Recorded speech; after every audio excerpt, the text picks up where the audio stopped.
problem apapun sebetulnya dari keinginan. Iya. Apa kira-kira Pak kita bisa memberikan contoh yang bukan keinginan misalnya?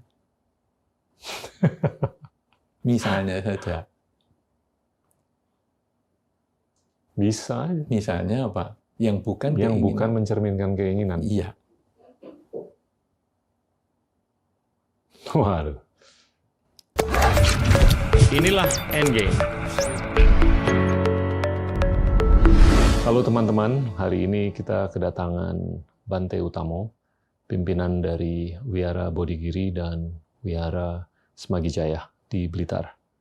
Bante, terima kasih banyak atas kunjungannya. Terima kasih juga Pak Gita atas kesempatan yang diberikan kepada saya. Siap. Seperti biasa, saya tuh ingin bicara dengan narasumber yang bisa memberikan inspirasi. Dan biasanya tuh inspirasi itu bermuara di perjalanan hidup. Dari kecil sampai sekarang dan visi ke depan.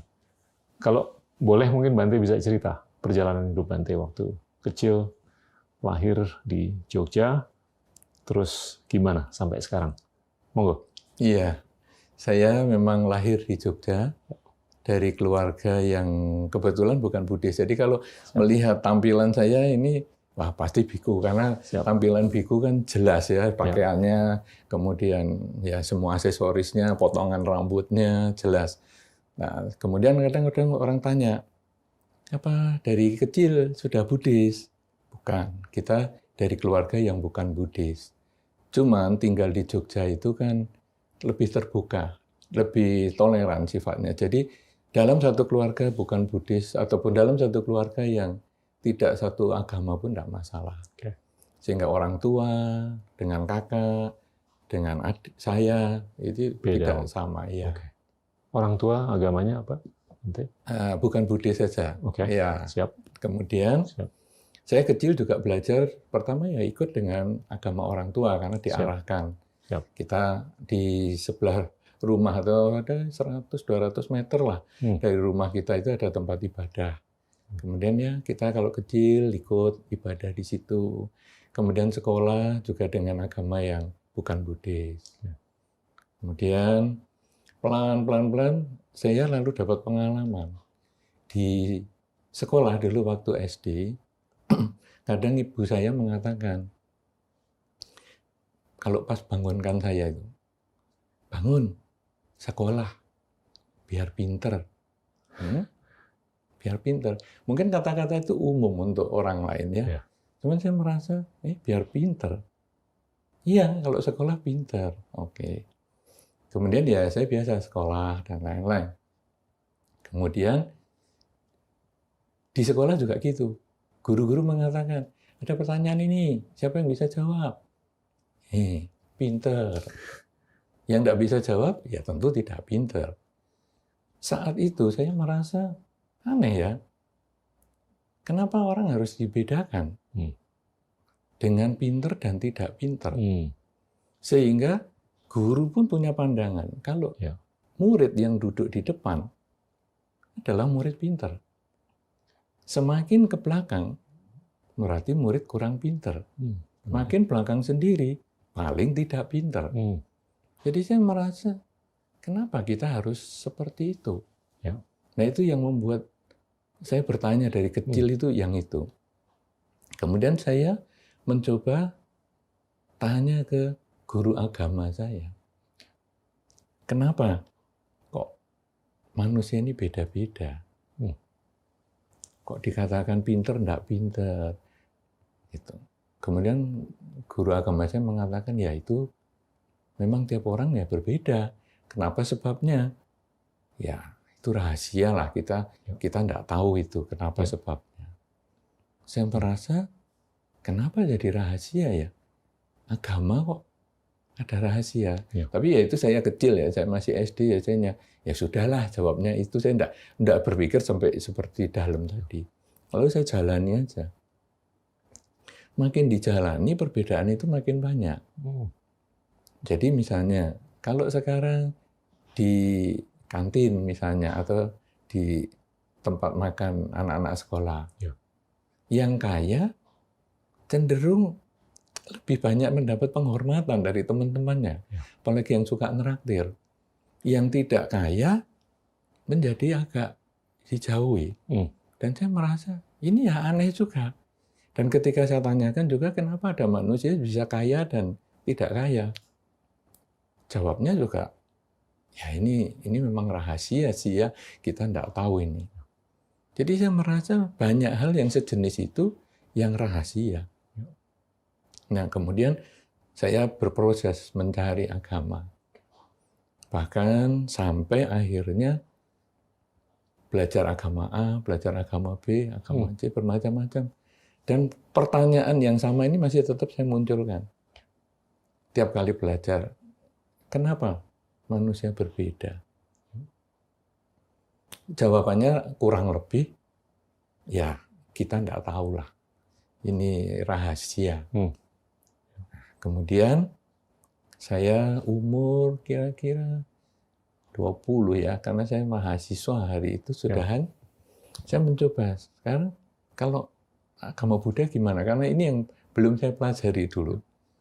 Karena dulu kita punya teman SMA yang Buddhis, tapi dulu bagi saya lebih suka membuli dia. Sehingga kadang orang mengatakan ini anti-Buddhis, anti-Buddhis. Ya saya suka membuli. Ya, salah satunya misalnya, kan kadang di Buddhis itu kan ada kata sadhu gitu. Sadhu itu mungkin artinya ya baiklah. Nah itu. Saya biasanya sapu. Apa ini sapu? Wah ini anti Buddhis banget ini. Tapi pada waktu saya umur 20 itu saya merasa cobalah saya mau tahu agama Buddha itu kayak apa. Jadi saya kemudian masuk ke wihara di Jogja, itu ada namanya Cetya Buddha Prabha. Karena itu memang satu-satunya wihara pada saat itu yang saya kenal. Dan saya merasa, ya mungkin ini tempat yang saya bisa belajar. Karena teman saya yang tadi saya bully itu, dia dari situ. Dia biasa kebaktian di situ. Nah, kemudian saya masuk halaman.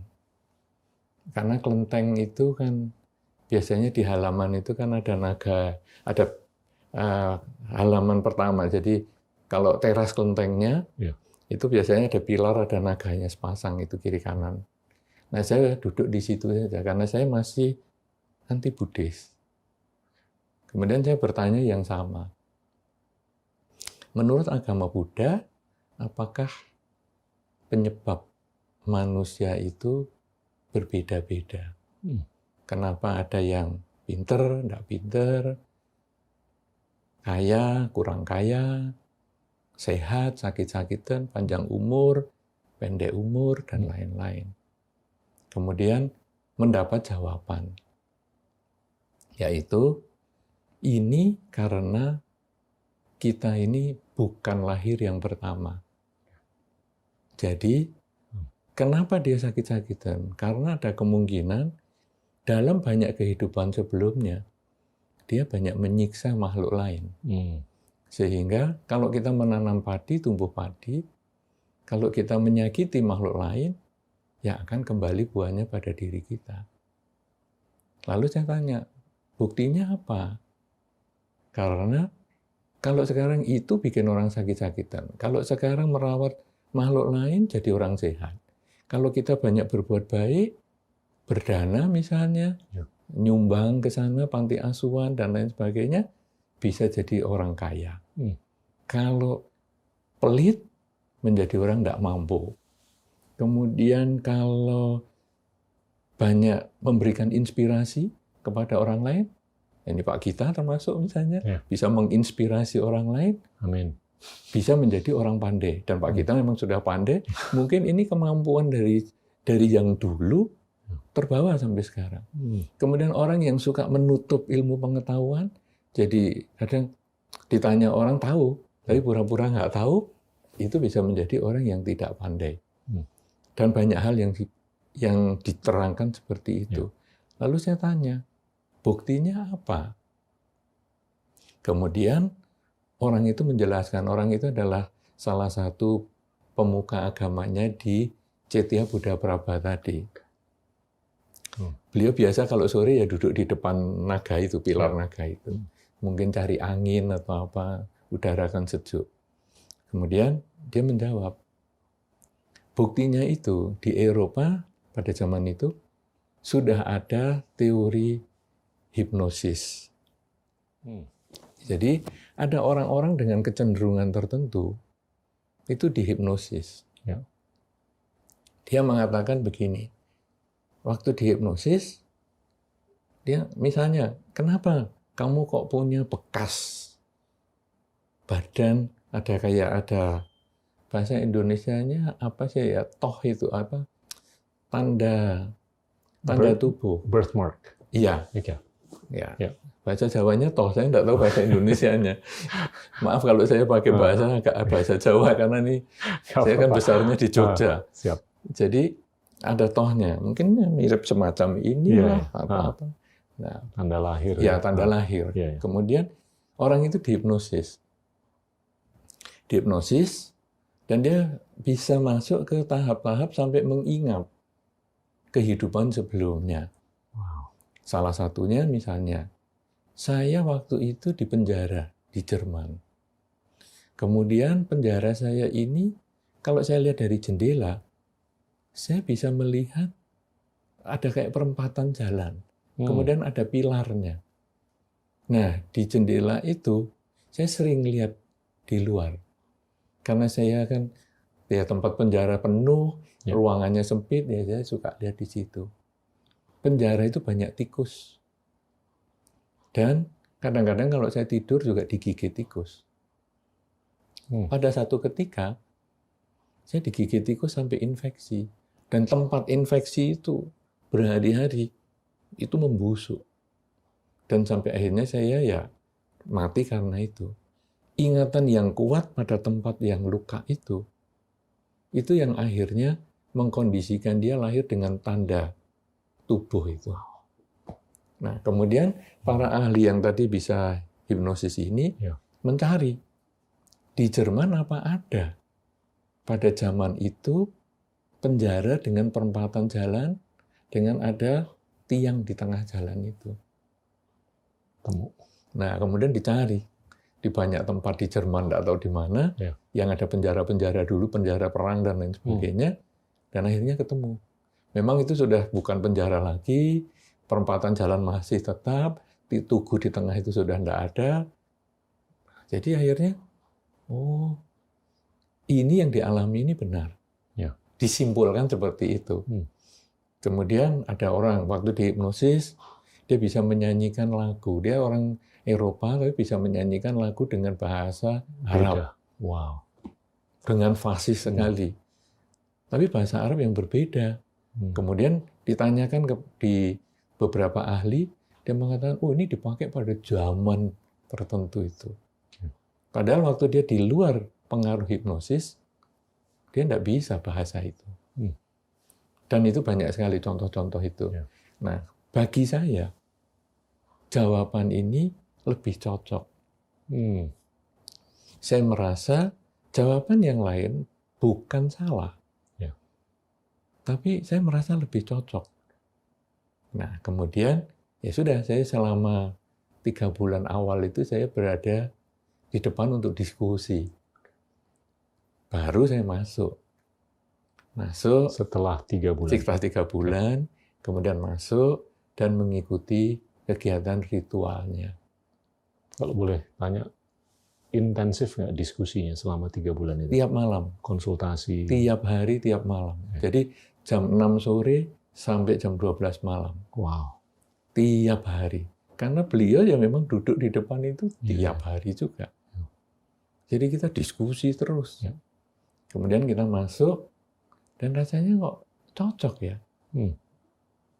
Dan mulai saya masuk, lalu saya mulai belajar. Apa ini tadi? Diskusi sudah, sekarang saya coba perpustakaan ini, isinya apa buku-bukunya. Karena saya betul-betul awam agama Buddha. Karena pada zaman saya, buku agama Buddha itu sulit sekali. Jumlah biku juga sedikit sekali. Hampir saya tidak pernah ketemu. Saya hanya ketemu ya kalau di televisi ada mimbar agama Buddha. Tahun 80 ya? Tahun 80. Nah, jadi akhirnya saya coba buku di perpustakaan wihara ini apa? Ya saya baca, dan akhirnya saya merasa, cara praktek agama yang paling cocok untuk Buddhis bagi saya, Ya. praktek agama Buddha yang paling cocok bagi saya, jadi biku. Nah, sehingga tahun 82 saya bertekad, saya mau jadi biku. Nah, kemudian orang-orang, teman-teman grup itu tidak begitu percaya. Masa kamu bisa? Saya bisa. 36 bulan Wow. dari hari ini, pasti saya jadi biku. Wah, kalau kamu jadi biku, nanti saya yang bikin pesta perpisahannya. Oh ya, ingat baik-baik ya. Kamu nanti yang janjimu nih kamu buktikan. Ya, boleh. Keyakinan menyebut 36 bulan? Karena saya merasa saya harus nyiapkan dulu. Kuliah saya harus selesai. Kemudian saya juga harus membuktikan kepada orang tua saya. Ayah saya sebetulnya sudah meninggal waktu saya SD kelas 6. Jadi yang ada adalah ibu saya yang membesarkan saya dengan kerja dan lain sebagainya.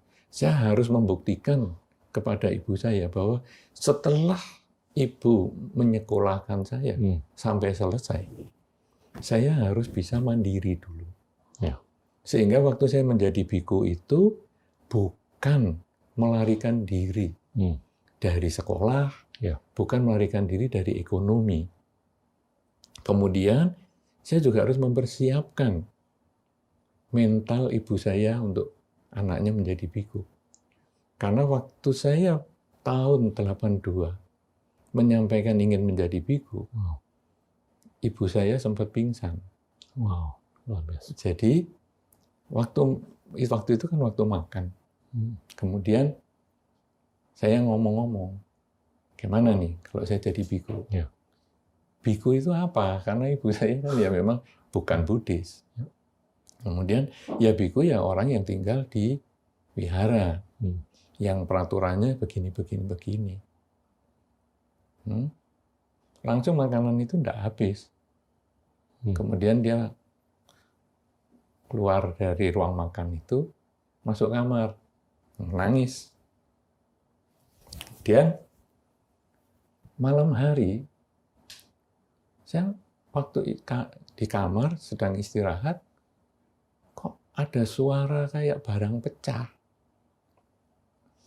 Wah, apa ini? Kemudian saya keluar, kaget loh ada barang pecah, kayak kaca itu pecah. Dan saya keluar, ternyata ibu saya pingsan. Jadi ibu saya ini kan punya semacam sakit mah. Jadi kalau stres, mahnya kumat. Mahnya kumat, terus dia mau ke belakang. Jadi waktu jalan mau ke belakang itu, pingsan, saking sudah sakitnya, dan kepalanya ini nabrak lemari kaca. Jadi ada di situ ada lemari kaca yang untuk tempat sepatu dan lain sebagainya, tabrak sampai sobek di sini. Wah, hari itu ya malam itu ibu saya baringkan dan saya balut. Lalu saya merenungkan, ya ini ibu saya sudah berkorban sebegini luar biasa. Saya harus bisa memberikan pengertian dulu, karena mungkin pingsannya ini kaget, karena dipikir, biasanya kamu kan hanya memilih agama yang berbeda. Kenapa sekarang sampai jalani gitu? Nah, jadi akhirnya setelah dibalut, saya lalu merenungkan bahwa saya butuh waktu untuk menjelaskan ini. Nah, saya perkirakan dengan lulus kuliah, bekerja, menjelaskan ibu saya, mengarahkan ibu saya untuk bergabung dengan kakak saya di kota lain, kira-kira 36 bulan. Nah, akhirnya dalam 36 bulan itu betul-betul ya saya menginput data semaksimal mungkin kepada ibu saya untuk intinya adalah, saya ini kan mau jadi orang baik. Kenapa kamu sedih? kenapa ibu harus sedih ketika anaknya menjadi orang baik? Kalau saya jadi orang jahat, mungkin ibu bisa sedih. Saya jadi biku, jadi orang baik. Tapi ya masih sedih terus. Lalu ada satu hal lagi, kan kalau mau menjadi biku kan harus ada tanda tangan dari orang tua. Ya. Harus izin, harus resmi. Wow. Wah, ini kan susah kalau berat begini. Lalu saya hanya tanya kepada ibu saya, ibu kepengen anaknya bahagia enggak? Iya, saya pengen anaknya bahagia. Sebagai seorang ibu wajar kepengen anaknya bahagia. Nah, saya ini bahagianya kalau jadi biku. Wow. Akhirnya, ya sudahlah. Ya sudahnya orang tua itu kan sebetulnya hanya pasrah karena nggak bisa ngomong yang lain lagi. Kayaknya ya sudah ya kita buat tanda tangan. Kemudian saya ajukan kepada organisasi, lembaga yang untuk kebikuan, istilah kita adalah Sangga Theravada Indonesia, tempat saya sekarang bergabung, ini izinnya sudah ada. Nah kemudian pas 36 bulan, sejak saya bertekad itu, tahun 85, teman saya ngomong, ini saya sudah mau perpisahan. Ini saya sudah wisuda. Karena sebetulnya begini, saya bekerja itu sejak saya masih semester 1. Ya, jadi saya memang kuliah di IKIP Sanata Dharma. Kemudian semester 1, kepala sekolah yang dulu saya belajar di SMA, itu mengajak saya, kamu ngajar aja di sini. Wow. Oh ya, boleh. Nah, jadi saya lulus itu, saya sudah bekerja sejak semester 1 itu. Nah, jadi akhirnya kemudian ujian tugas akhir. Waktu ujian tugas akhir agak lama, pertanyaannya kan macam-macam. Lalu saya mengatakan kepada para tim penguji dosen saya itu, gini ya, sebetulnya saya nanti selesai ujian ini, saya sudah langsung mau menjadi calon biku. Calon biku itu namanya samanera. Saya mau jadi calon biku. Sehingga kalaupun nanti di wisuda, saya menggunakan jubah loh. Jadi sekarang pertanyaannya sulit-sulit gini. Kalau sampai saya tidak bisa jawab, saya tidak ngapa-ngapa. Ya, karena saya tidak akan mengulang lagi. Saya pasti jadi biku. Ya akhirnya ya para tim yang menguji ya sudahlah lulus. Tapi ya memang lulus sungguhan, bukan berarti diluluskan hanya karena ngomongan itu. Cuman akhirnya tidak dipersulit. Nah, dan saya terus menjadi calon biku tadi samanera. Ya ibu saya juga datang sendiri dengan menangis. Saudara-saudara saya juga datang, walaupun bukan Buddhis, paman saya dan lain-lain. Di keluarga kita tidak ada yang Buddhis. Karena memang keluarga kita kan tinggal di Jogja, dan Jogja ini agama Buddha kan pada zaman itu kan memang tidak terlalu banyak. Sehingga tidak ada yang Buddhis. Mereka mau tahu apa yang membuat saya kok jadi tertarik itu. Nah, jadi mereka datang, ikut upacara, dan saya menjadi calon biku. Nah, kemudian waktu sudah menggunakan jubah, tahun 85 itu saya ikut wisuda. Wisuda di IKIP Sanata Dharma. Nggak tahu masih ada fotonya. Kalau saya sih masih ada fotonya, tapi apakah Sanata Dharma menyimpan, saya nggak tahu. Karena sampai hari ini belum pernah ada yang menggunakan jubah kebikuan menjadi diwisuda di sana. Pasti ada. Ya, hanya satu-satunya. Kalau mereka nonton show nanti. Kalau jubah kepasturan, karena Sanata Dharma kan sekolah Katolik, pasti ada. Ya, kemudian saya jadi samanera. Kalau saya boleh tanya, Ibu reaksinya gimana sewaktu Bante di seorang ibu menangis. Ibu saya menangis. Tapi sudah plong menerima. Ya saya kan terus 3 tahun membuktikan. sebelumnya. Saya menjadi biku itu, saya menjadi orang baik. Kemudian saya ya sering datang ke rumah supaya jangan sampai merasa kehilangan anak. Karena dikiranya kalau sudah jadi biku ini sudah tidak boleh pulang ke rumah sama sekali. Ya saya berkunjung, kemudian ya beliau ngobrol-ngobrol dengan beliau. Ya masih waktu pertama ketemu ya banyak nangis. 1 tahun, 2 tahun pertama ya nangis. Tapi habis itu ya sudah bisa melepas. Wow. Nah kemudian saya menjadi samanera itu 1 tahun. 1 tahun kemudian pergi ke Thailand. Nah, ini menarik nih. Ya, untuk memperoleh penabisan sebagai biku. Karena pada waktu itu di Indonesia belum punya fasilitas. Penabisan biku itu kan banyak peraturannya. Iya. Dan waktu itu belum ada fasilitas. Kalau sekarang sudah ada. Gampang sekali. Saya adalah termasuk ya angkatan-angkatan paling belakang untuk penabisan di luar negeri. Di bawah-bawah saya sudah kebanyakan tabis di Indonesia. Saya tinggal di Thailand, terpaksa ya belajar bahasa Thai yang dengan segala kesulitannya, yang penting bisa ngomong, dan akhirnya saya ditabis di sana. Lalu saya merasa sejak kecil saya itu senang bermeditasi. Dari usia berapa? Sebetulnya kalau kecil SD itu sudah. Wow. Cuman ngawur. Oke. Jadi ini agak maju mundur ya kronologinya. Jadi seru nih, seru. Jadi flashback dikit. Iya, tapi kronologinya tadi sudah sampai sini mundur lagi. Jadi SD itu saya sudah meditasi tapi ngawur-ngawur mungkin karena kondisi di Jogja juga ada istilah semedi dan lain-lain. Kemudian juga mungkin film-film yang saya tonton masih ngawur. Jadi kita punya satu kebun di rumah itu. Kadang kalau pas santai, saya ke belakang rumah, ya duduk ngawur lah di bawah pohon jambu situ. Nggak tahu itu apa yang dilakukan, pokoknya bisa sampai lama. Kemudian di SMP, saya punya guru. Guru dulu namanya guru PMP. Pendidikan Moral Pancasila. Guru saya ini unik. Dia kalau ngajar, dia bukan ngajar PMP-nya itu sesuai kurikulum. Dia ceritanya meditasi. Wow. Jadi teman-teman semua nggak suka, saya suka. Ini yang luar biasa saya cari. Sehingga dalam waktu-waktu tertentu, kadang-kadang saya naik sepeda, dia rumahnya jauh sekali. Kalau dari rumah saya, dia rumahnya jauh.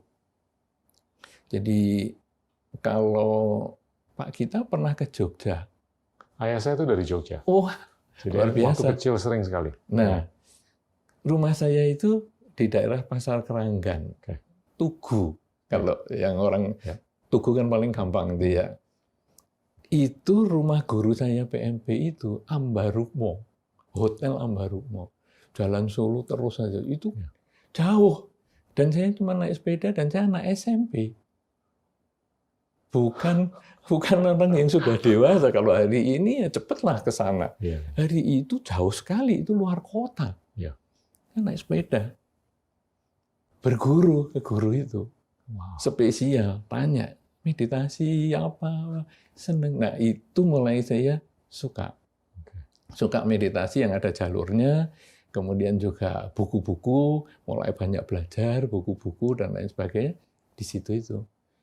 Jadi itu luar biasa, guru saya itu menginspirasi banyak. Dan saya kan SMP yang masih masa-masa perkembangan loh. Bandel. Ya, perkembangan. Jadi sedang tumbuh, dapat inspirasi seperti itu. Rasanya senang sekali. Ini ada jalur nih. Nah, jadi akhirnya saya belajar meditasi di situ.